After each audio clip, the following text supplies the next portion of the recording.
અમદાવાદના Asia English સ્કૂલના વિદ્યાર્થી ક્રિશિવ અચ્યુત દાણીએ શૈક્ષણિક ક્ષેત્રે ઐતિહાસિક સિદ્ધિ હાંસલ કરી છે।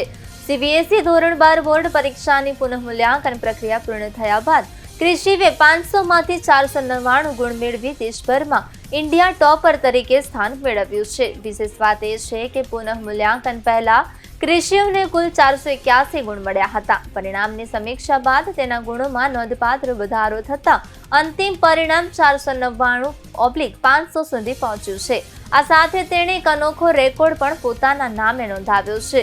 સુધારેલા પરિણામ મુજબ ક્રિશિવે એકાઉન્ટન્સી, બિઝનેસ સ્ટડીઝ, એન્ટરપ્રેન્યોરશિપ અને આર્ટિફિશિયલ ઇન્ટેલિજન્સ જેવા 4 મુખ્ય વિષયોમાં 100માંથી 100 ગુણ પ્રાપ્ત કર્યા છે, જ્યારે અંગ્રેજી કોર વિષયમાં તેણે 100માંથી 99 ગુણ મેળવ્યા છે।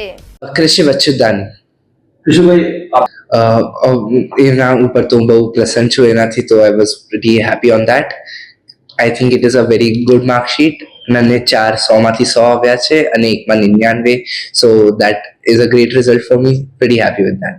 या कितना जोखिम लगता था कि आपका सेल्फ कॉन्फिडेंस था? मेरे को तो जब मैंने डिसीजन लिया रीचेकिंग में આપવાનું, તો મને કે બિલકુલ જોખમ તો ના લાગ્યું, કેમ કે જ્યારે મેં મારું માર્કશીટ જોયું એ જોઈને જ મને ખબર પડી ગઈ હતી કે there is something wrong in the checking process, so I knew that I have to go for rechecking। पहले कितना मार्क्स थे और बाद में कितना मार्क्स आए? पहले मेरे को 500 में से 481 थे एंड रीचेकिंग के बाद अभी 499 है। क्या आपका गोल रहेगा? फ्यूचर में अभी तो I am pursuing my chartered accountancy. मैंने मेरी सीए फाउंडेशन के एग्जाम्स भी दे दिए, जिनके result will be up in 8-10 days. એજ કે વધારે ચિંતા કરવાની જરૂર નથી। Believe in yourself. તમે જે કરો છો એના ઉપર ટ્રસ્ટ કરો, અને જેમ ભગવાને પણ કીધું છે ગીતામાં કે તમારા હાથમાં તમારા કર્મ છે, તમે તમારા કર્મ કરો અને ફલ તો એ જોઈ લેશે। હું કઈ સોશિયલ મીડિયા એપ હું કઈ યુઝ કરતો જ નથી, કોઈ ઇન્સ્ટાગ્રામ, સ્નેપચેટ, હું એમાંથી કઈ એપ યુઝ જ નથી કરતો।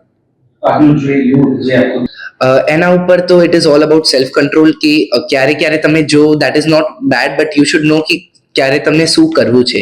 એટલે એક્ઝામ 2-3 દિવસમાં છે, તો એટ દેટ ટાઈમ તમારું ધ્યાન આઈ બિલીવ તમારા સ્ટડી ઉપર હોવું જોઈએ અને એના ઉપર નહીં, and other time you can do vote ever you wish to do.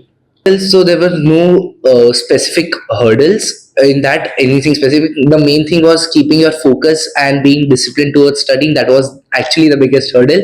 तो पूरे टाइम मेरे दिमाग में ऐसा ही था कि I have to be focused and I have to keep everything straight, और मेरे को ध्यान रखना है कि मैं क्या कर रहा हूँ। Both of my parents, મારી મમ્મી પપ્પા બંનેનું બહુ જ મોટું કોન્ટ્રીબ્યુશન હતું। મને ક્યારે પણ કોઈ વાત પૂછવી હોય તો એમના પાસે જતો હતો, કે એમને અકાઉન્ટ્સનું કંઈ પૂછવું હોય કે એવું કંઈ હોય તો એમના પાસે જતો હતો।